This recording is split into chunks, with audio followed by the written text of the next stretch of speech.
तलवे चाटू मुसलमान, इन्होंने सब में बड़ा नुकसान किया है। और आज भी मुसलमान क्या मान रहा है, शादियों में 100 किस्म के खाने कर रहा है, हर साल उम्रे पे जा रहा है। जुर्रत अली और फिक्र हुसैन हमारा दस्तूर अमल भी है।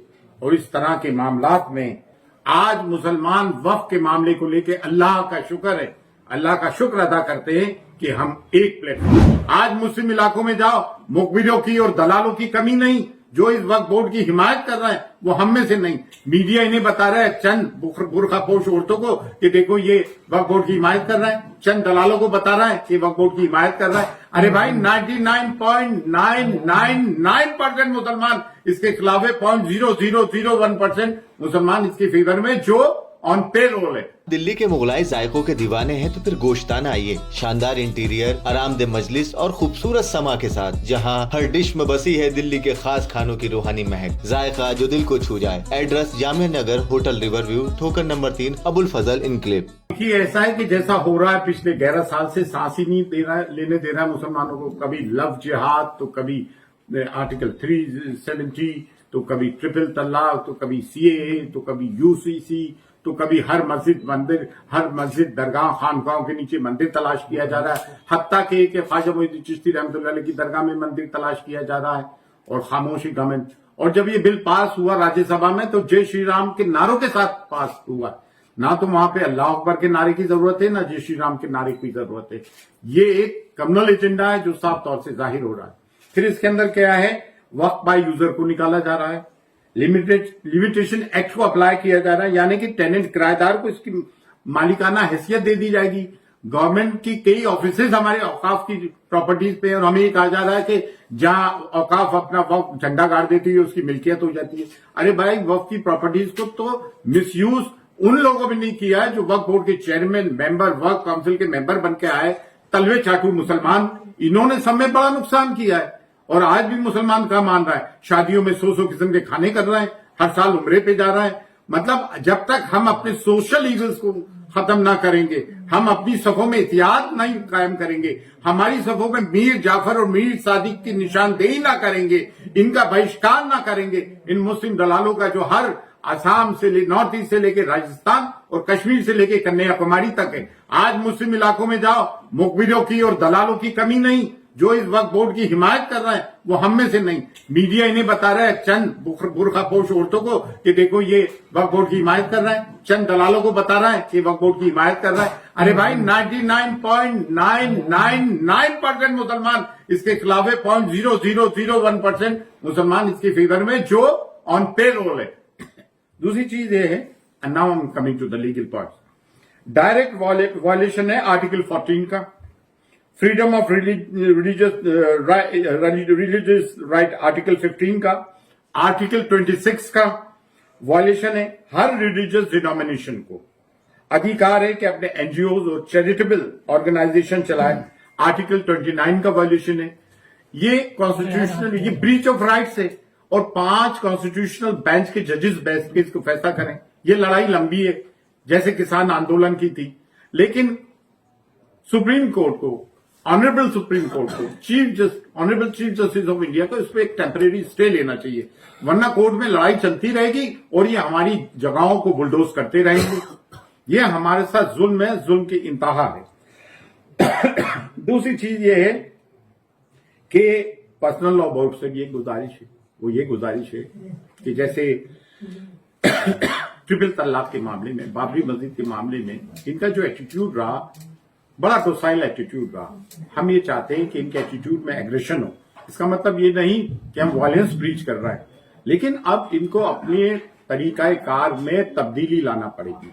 इससे ये काम नहीं चलेगा और एक यूनानिमस डिसीजन लेना पड़ेगा।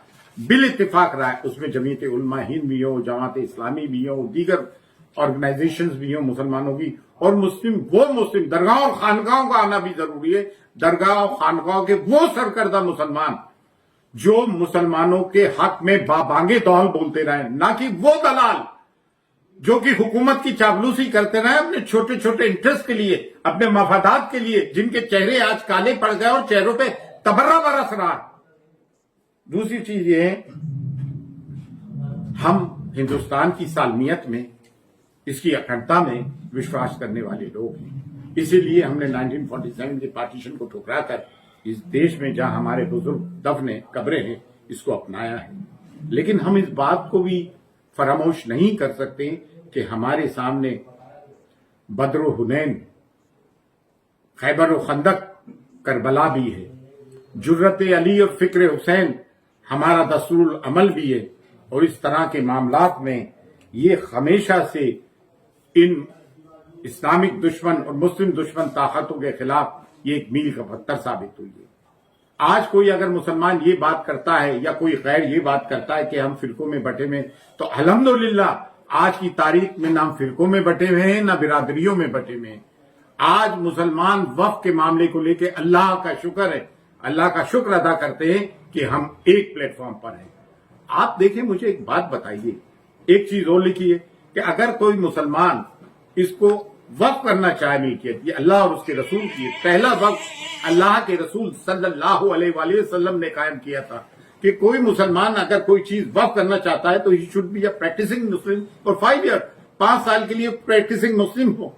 ये कौन डिसाइड करेगा भाई कि वो प्रैक्टिसिंग मुसलमान है नहीं है, नमाज पढ़ता है नहीं पढ़ता है, रोजा रखता है नहीं रखता है। भाई मुसलमान के घर में पैदा हुआ मुसलमान है, हिंदू के घर में पैदा हुआ हिंदू है, क्रिश्चियन के घर में पैदा हुआ क्रिश्चियन है। ये तो मतलब प्रैक्टिस। और फिर दूसरे ये है कि आप प्रबंधक कमेटी सिखों की हिंदू एंडोमेंट एक्ट में क्या गैर हिंदू है?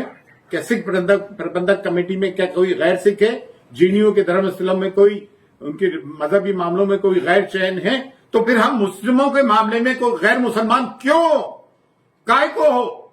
और दूसरे हमारे को तो लूटा है अपनों ने, इन मुस्लिम दलालों ने जो वक्फ बोर्ड के मेंबर रहे, वक्फ काउंसिल के मेंबर रहे, इन्होंने जमीन को चाटा है, खाया है और आज भी ये दलालिया कर रहे हैं। ये बात तो जायज है, लेकिन इसका मतलब थोड़ी कि कोई गैर मदाखलत करे हमारे कामों में। देखें, बारगाह हुजूर गई सुल्तान उन्हीं ख्वाजा मोइनुद्दीन चिश्ती की वो दरगाह है जहां से मजहबी हमआहंगी का मतलब कम्युनल हार्मनी का, सांप्रदायिक सौहार्द का हमेशा पैगाम गया है। लेकिन यहां से कलमा हक भी पढ़ाया गया है, दीन इस्लाम को भी फरोग दिए। 800 साल की हमारी मिरास ये बताती है कि हमने थिक एंड थिन में हमेशा इस देश की सालमियत का भी और मुसलमानों का भी ख्याल रखा है। जब 1935 में काजमी बिल के नाम से ये वक्त आया, उस वक्त भी हमारी अंजुमन ने इसको रिजेक्ट किया था। अंजुमन सैयदागान खुद्दाम ख्वाजा ने वक्त बिल जेपीसी फॉर वक्त 2002 आया, जिसके संग फिर गौतम चेयरमैन थे। उस बिल के मामले में भी हमने जाके ये फॉर वक्त जेपीसी फॉर वक्त आया था, हमने रिजेक्ट किया। पार्लियामेंट इनेक्स में डिबेट की, कई मीटिंग्स अटेंड किए। अभी अगस्त में जेपीसी फॉर वक्त जब बिल आया, उसको भी हमने प्रेस कॉन्फ्रेंस करके कंडेम किया, उसको सिरे से खारिज किया। और आज जब ये एक्ट बन गया है तो आज अप्रैल 9 को आज हम फिर इसको कंडेम करते हैं, इस एक्ट को। और हम ये चाहते हैं कि इन चीजों को वापस लें और बिल आखिर हमें जमहूरी निजाम में, डेमोक्रेटिक रेजिम में कॉन्स्टिट्यूशन हमें ये राइट गारंटी करती है कि हम सड़क पर आके आंदोलन करें।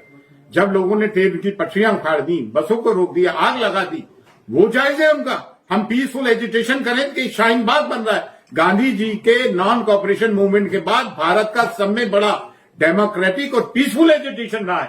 शाहीन बाग क्यों नहीं बनेगा? क्या शाहीन बाग अनडेमोक्रेटिक है? उसमें कह दिया कि वो पाकिस्तानी है। किसान आंदोलन को कह देते हैं खालिस्तानी है। क्या मुसलमानों को जीने का हक नहीं, अपनी बात रखने का हक नहीं? क्या माइनॉरिटीज को अपनी बात रखने का हक नहीं? आप देखिए ना, कैबिनेट मिनिस्ट्री में भारत की बुद्धिस्ट भी है, माइनॉरिटी में सिख भी है, क्रिश्चियन भी है। नहीं है तो सिर्फ मुसलमान नहीं है। अगर कोई मुसलमान ये समझता है कि वो उससे अछूता रह जाएगा तो गलत है। आज हम अपनी आने वाली नस्लों को क्या जवाब देंगे?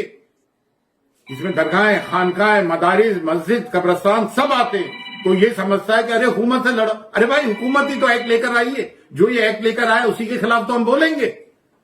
तो ये हमारा आज का मौजू था, हमारा मौकफ था कि हम आउटराइट इस एक्ट को कंडेम करते हैं। अच्छा, आज मैं शेरवानी भी नहीं पहन के आया, ये एक सिंबॉलिक जेस्चर है कि अब शेरवानी उतारने का भी वक्त आ गया है और रोड पर आने का वक्त रहा है। फैसला मुस्लिम पर्सनल लॉ बोर्ड करेगी, लेकिन यूनानिमस डिसीजन हो, बिल इत्तेफाक राय होकर हमें ये फैसला लेना है। जो भी फैसला हो उस पर अमल करना है, कानून के दायरे में रह के, पीस के दायरे में रह के। और हम Supreme Court, honourable Supreme Court से, honourable Chief Justice of India से चाहते हैं कि हाँ, इस देश की अखंडता सालमियत जब बरकरार रहेगी, जब हम में प्यार, मोहब्बत, इत्तेफाक रहेगा, जिसके हम हमेशा से हामी भी रहे, कायल भी रहे।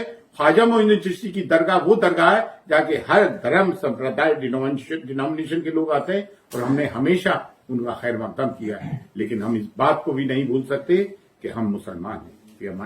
अल्लाह।